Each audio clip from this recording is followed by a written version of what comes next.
Saludos mis estimados amigos y hermanos que nos ven a través de las redes sociales. Es para nosotros un placer de nuevo compartir la lección de escuela sabática con ustedes. La lección de esta semana se titula La hora de la gloria, la cruz y la resurrección. ¿Qué te parece, Génesis, el título de la lección de esta semana? Muy hermoso. Muy bien. ¿Qué te parece si para comenzar tenemos una pequeña oración? Yes. Ok.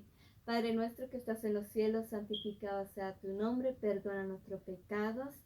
Señor, gracias por otra semana más que nos has dado para estudiar tu palabra. Y Señor, ahora que vamos a entrar en tu día santo, que nos podemos deleitar en tu día junto con nuestros hermanos que están entrando al sábado. Y ahora que vamos a entrar en la lección de esta semana, bendícenos y ayúdanos a retener todo lo que tú tienes para este día para enseñarnos. En el nombre de Jesús, amén. Muy bien, Génesis. Bueno, mis estimados amigos y hermanos, como dije anteriormente, la lección de esta semana habla de la gloria, de la hora de la gloria, perdón, la cruz y la resurrección. El pasaje de San Juan, capítulo 17, es la oración sacerdotal. Y justamente esta oración la hizo en Getsemaní previo antes de llegar a la cruz.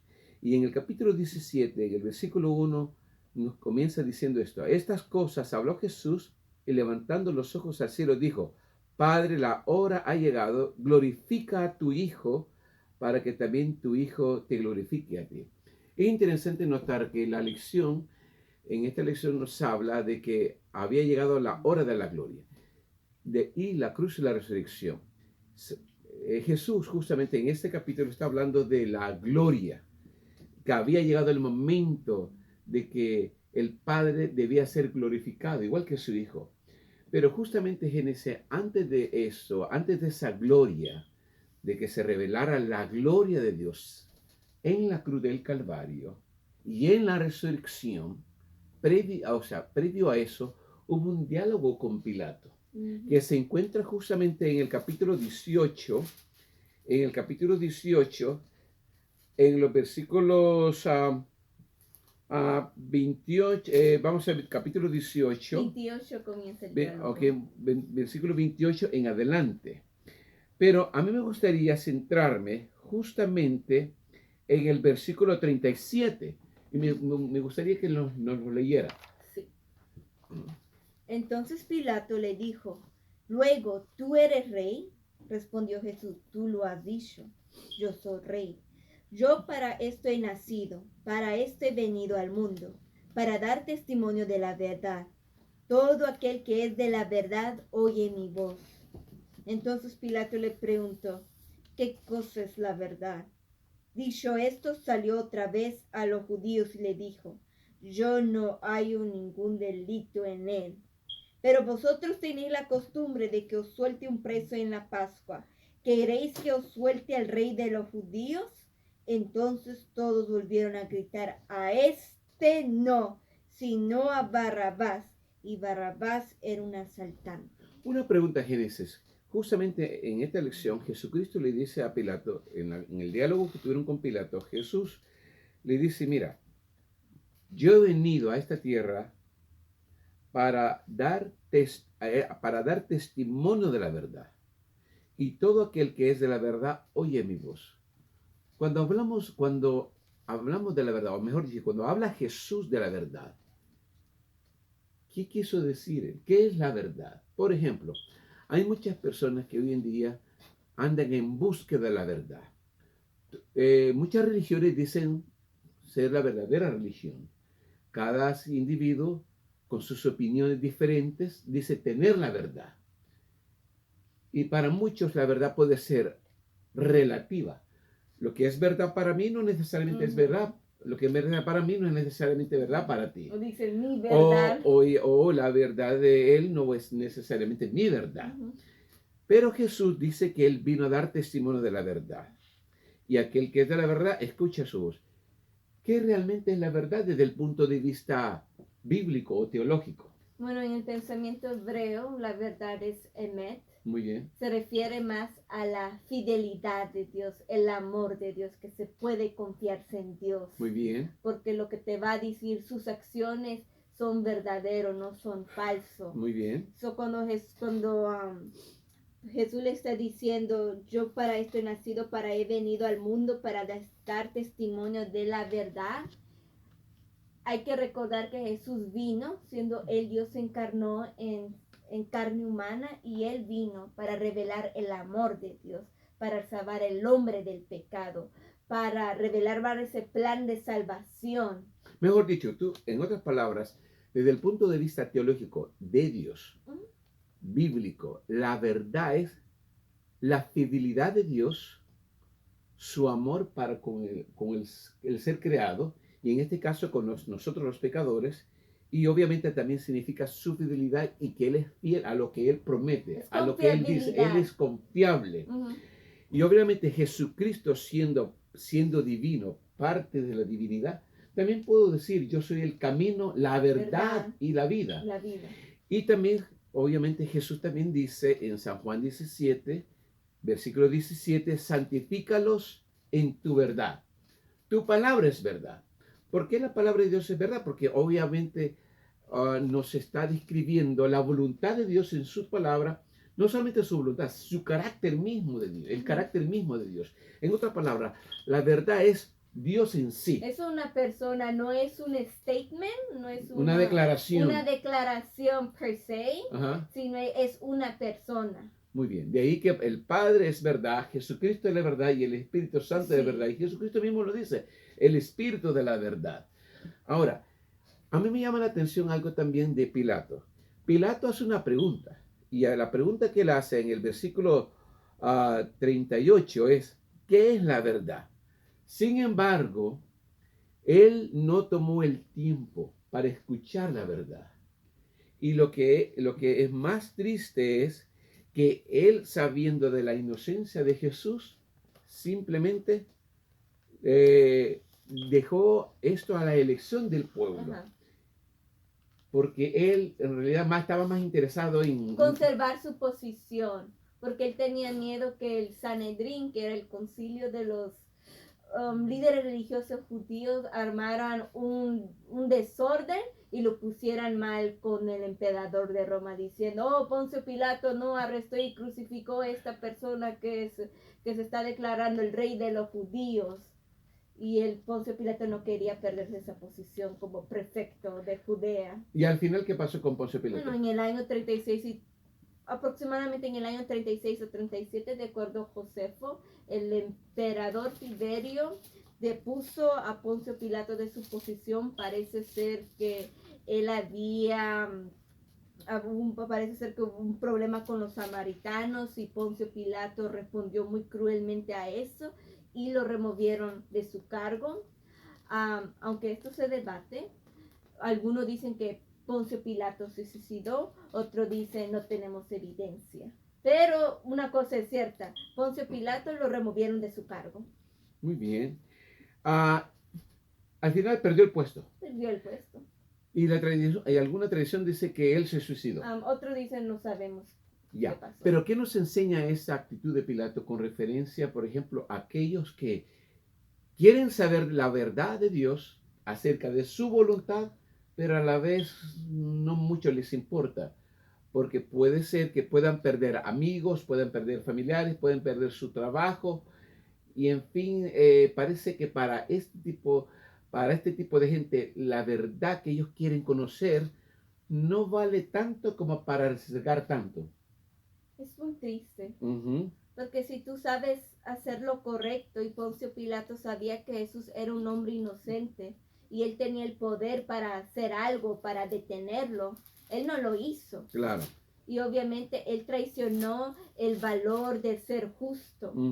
Y obviamente hay mucha gente que traiciona sus mismos valores para conservar sus relaciones de familias, su trabajo, su posición, lo que sea, y es muy triste porque no solamente traicionan los valores, sino también tus valores, sino también traicionas a Dios.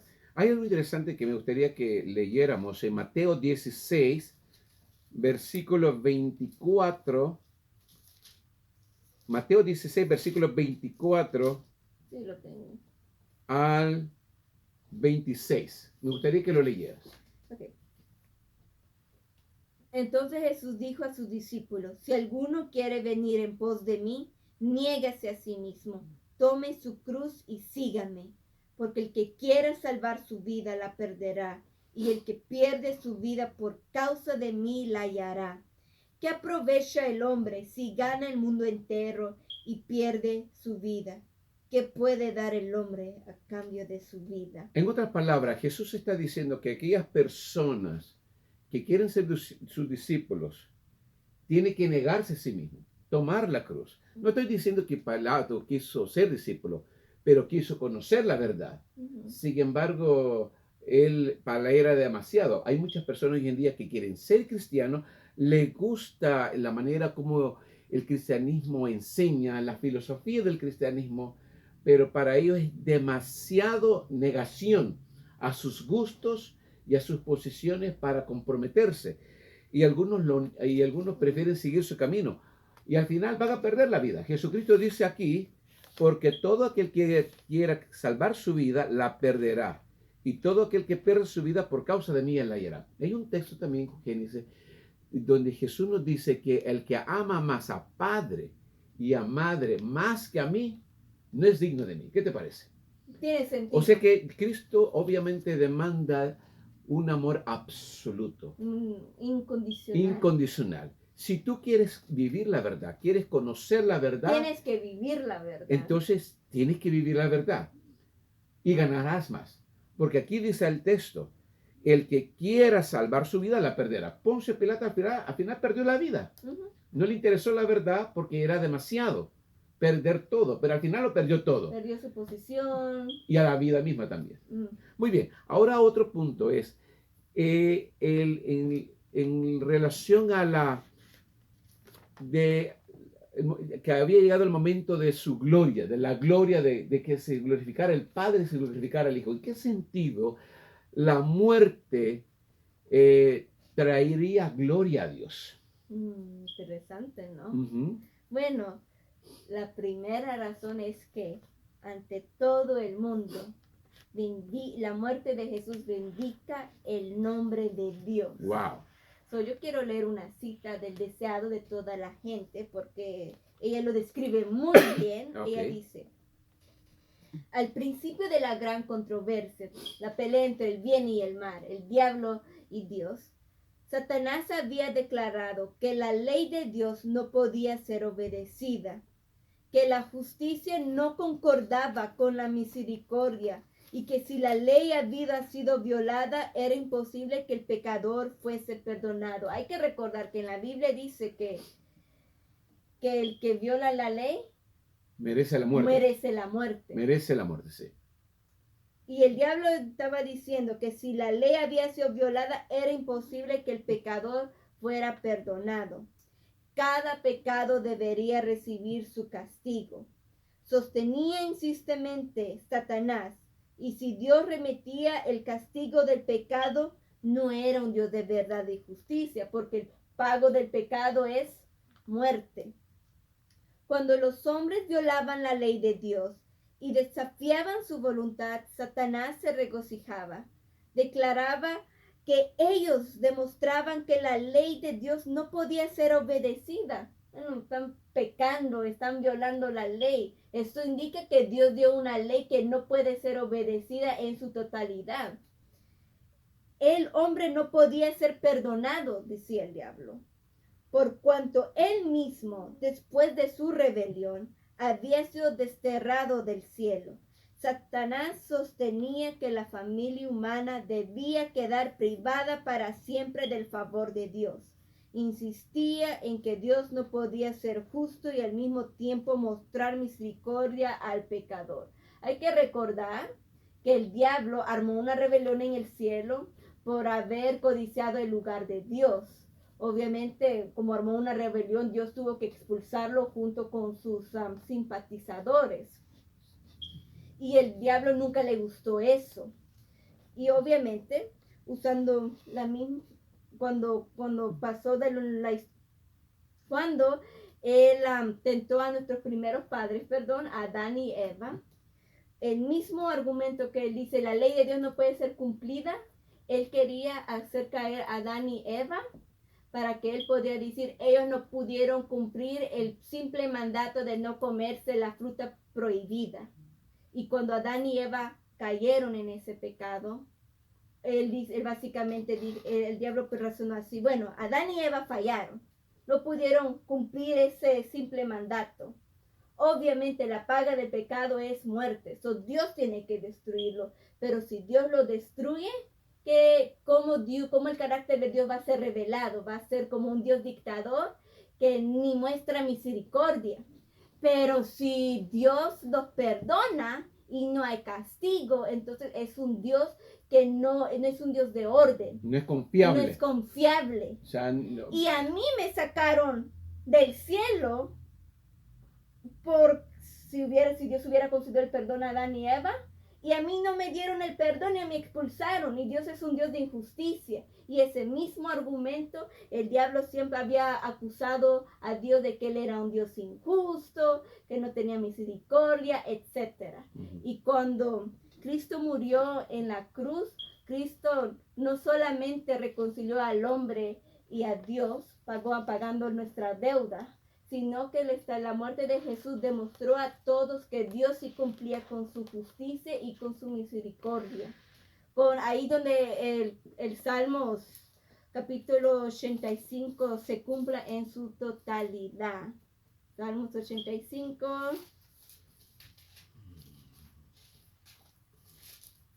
Versículo... Okay.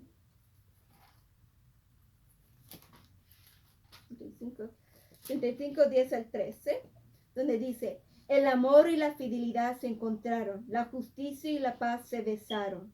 La fidelidad brotará de la tierra y la justicia mirará desde el cielo. Y el Señor dará también el bien y nuestra tierra rendirá su fruto. La justicia irá delante de él y sus huellas serán nuestro camino. Sí, Jesús pagó nuestra deuda. Él murió por nuestros pecados. La justicia fue hecha, pero también dio misericordia. Porque Jesús, siendo Dios, se encarnó en carne humana, vivió como ser humano.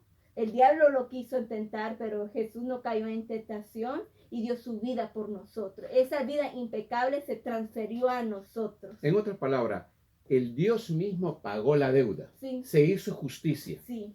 Y se hizo la misericordia. Y dio misericordia a nuestros primeros padres y a la vez a nosotros. Y de esa manera, cuando Cristo murió en la cruz y dijo, consumado es, cuando Cristo murió allí, obviamente el Padre fue glorificado y el mismo Hijo. El otro punto que yo quisiera tocar, y este sería el último punto, es la resurrección. Sí. La Biblia, obviamente la gloria de Dios se le ha glorificado y el Hijo no solamente es glorificado en la muerte, sino en la resurrección. Por ejemplo, mira, en el capítulo 12 de San Juan, en el capítulo 12, en el versículo 16, el Evangelio de San Juan. San Juan capítulo 12, versículo 16, nos dice aquí, cuando él hizo la entrada triunfal en Jerusalén, que está en el contexto del versículo 12, cuando él entró a Jerusalén como un rey, en el versículo 16 dice así, estas cosas no las entendieron sus discípulos al principio, pero cuando Jesús fue glorificado, entonces se acordaron de que estas cosas estaban escritas acerca de él y de que se las habían hecho. Ahora, el versículo 23 en adelante, dice acá, y Jesús le respondió diciendo, ha llegado la hora para que el Hijo del Hombre sea glorificado. De cierto os digo que si el grano de trigo que cae en tierra no muere, queda solo, pero si muere, lleva mucho fruto. En otras palabras, este es un cumplimiento, este es un eco a Isaías 53. En Isaías 53, si vamos a Isaías 53, en el versículo 10. Con todo el Señor quiso quebrantarlo mediante el sufrimiento. Y como puso su vida en sacrificio por el pecado, verá linaje, prolongará sus días, y la voluntad del Señor será prosperada en su mano. Después de tanta aflicción verá la luz y quedará satisfecho. Con su conocimiento mi siervo justo justificará a muchos y llevará las iniquidades de ellos. Hasta ahí. Muy bien. Nos dice el pasaje que justamente la gloria de Cristo y la gloria del Padre fue justamente no solamente traer justicia, sino también justificar, perdonar, redimir al hombre humano. Sí. En cuanto a la resurrección, ¿por qué es importante la resurrección? Lo voy a ponernos en términos simples. Ujú. ¿Qué nos sirve como cristiano tener un Mesías muerto que murió de una manera muy fea? Morir en crucificado era la peor manera que morir. Era reservado por los criminales. Y si una persona que dice yo soy el Mesías, yo soy el Hijo de Dios, no resucita, entonces ¿en qué tipo de Mesías estamos creyendo? En el punto, de acuerdo a la salvación, es importante que Jesús, que el Mesías, tendría que resucitar, porque si Él no resucita, ¿cómo va a interceder por nosotros ante el Padre? Romanos capítulo 4, versículo 25 dice algo. Bueno, voy a comenzar con el 24. Sino también para nosotros, a quienes será atribuida justicia, esto es a lo que creemos en el que levantó de los muertos a nuestro Señor Jesús, quien fue entregado por nuestros pecados y resucitado para nuestra justificación. Sí, es verdad que cuando Cristo murió en la cruz, sí pagó esa deuda que estaba en contra de nosotros. Es una expiación. Es una expiación, pero hay que recordar algo.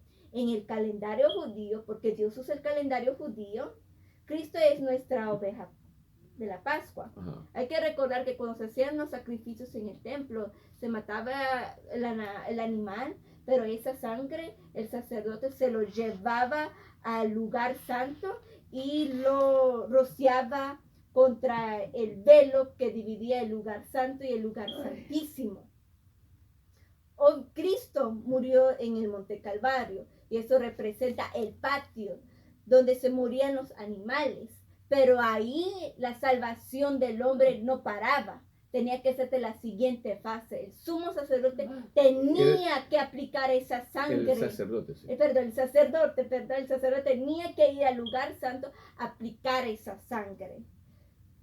Jesús fue nuestro Cordero Pascual. Cuando Cristo resucitó y ascendió a los cielos, Él tomó el rol como sacerdote. Muy bien. Y comenzó a aplicar su sangre a nosotros. En otras palabras, la muerte de Cristo sería insuficiente sin su resurrección. Sí. Su resurrección es bien importante porque eso nos trae justificación, la aplicación del sacrificio en nosotros. ¿Hay alguna evidencia de la resurrección? ¿Cómo podemos demostrar que Cristo resucitó de alguna manera? Bueno, yo creo que Pablo lo dice muy claramente en 1 Corintios 15, donde versículo 15, versículo 14 y 15, y él lo dice así: si Cristo no resucitó, nuestra predicación es vana, y vuestra fe también es vana, y aún nosotros seríamos falsos testigos de Dios, ya que afirmamos que Él resucitó a Cristo que no resucitó, y si fuera verdad que los muertos no resucitan, porque si los muertos no resucitan, también tampoco Cristo. Y si Cristo no resucitó, vuestra fe es vana y aún estáis en vuestros pecados. Comencé con este versículo porque si Cristo no resucitó, vana es nuestra fe. ¿Y cómo sabemos que Cristo resucitó? Bueno, la evidencia interna y externa lo comprueba. Es muy interesante, pero nadie va a morir por una mentira. Claro. Nadie. Y a través de la historia, miles y miles de cristianos, obviamente, desde el inicio, ellos han creído en la resurrección de ese hombre que murió. De acuerdo a la tradición cristiana, los 11 discípulos, excepto Juan, porque Juan no fue martirizado, murieron en maneras muy feas y llenos de los métodos que murieron fue lleno de tortura. Nadie va a predicar en el primer siglo de que ellos creen en un Mesías que murió crucificado, porque la crucifixión era una manera horrenda para morir, solo reservado para los peores criminales, y después decir que Él resucitó, nosotros lo vimos, hablamos con Él, y van a morir por eso. Sí. Eso suena muy ridículo porque nadie va a morir por una persona que no resucitó. Ya, y además, ya para terminar, para cerrar esto, podemos decir y añadir el punto de lo que pagaron los líderes judíos para Sí. hacer mentir a los romanos, diciendo que los discípulos habían robado el cuerpo de Jesús, cuando sabemos y ellos sabían que no fue así, y ellos les pagaron para que dijeran, oh, ellos lo robaron los discípulos, era imposible. Sí, y también hay una cosa que hay que notar, si uno lee más detenidamente el libro de Hechos, cuando Pedro, perdón, estaba predicando sobre, oh, Cristo murió y resucitó y ahora está en el cielo, los judíos no dijeron, oh, él se robó el cuerpo. Eso no lo dijeron. Aún así, cuando Pablo también él comienza a predicar en Jerusalén, también los judíos no hacen esa acusación, hacen otro tipo de acusaciones contra Pablo, pero nunca dicen Cristo no resucitó. Muy Y eso bien. es muy interesante porque el silencio de los judíos dice mucho. Si el cuerpo de Jesús lo habían robado de los soldados romanos que estaban guardando la tumba, entonces, ¿por qué no dijeron nada contra los discípulos cuando comenzaron a predicar en Jerusalén? Muy bien, mi estimada Génesis, para concluir la lección, ¿qué podremos decir? ¿Qué conclusión podríamos dar para terminar la lección? La muerte y la resurrección de Jesús es muy necesaria. Es necesario en la teología de Juan, porque Juan comienza su capítulo diciendo, Él es el verbo, Él es Dios, Él se encarnó en carne humana, habitó entre nosotros, habló con nosotros y Él vino a revelar al Padre. La misión de Jesús, la misión de la encarnación, y por qué Jesús vino a esta tierra, era para salvar al hombre del pecado, para liberarlo de las cadenas que el diablo ha puesto sobre nosotros, la cadena de la muerte eterna. Y Jesús vino a revelar el carácter del Padre, desmentir todo lo que el diablo había dicho sobre Dios a través de los siglos. Cuando Cristo murió, Él exhibió al diablo y a sus demonios. Cuando Cristo resucitó, Él conquistó la muerte, y todos que aceptan el sacrificio y la resurrección de Cristo y su intercesión, Él nos libera y nos da la oportunidad de la vida eterna y de la resurrección y la vida eterna. Muy bien, mis estimados amigos y hermanos, esta ha sido la lección de esta semana. Espero que haya sido de beneficio para ustedes. La próxima semana estaremos concluyendo con el libro de San Juan. Que Dios me los bendiga y hasta pronto.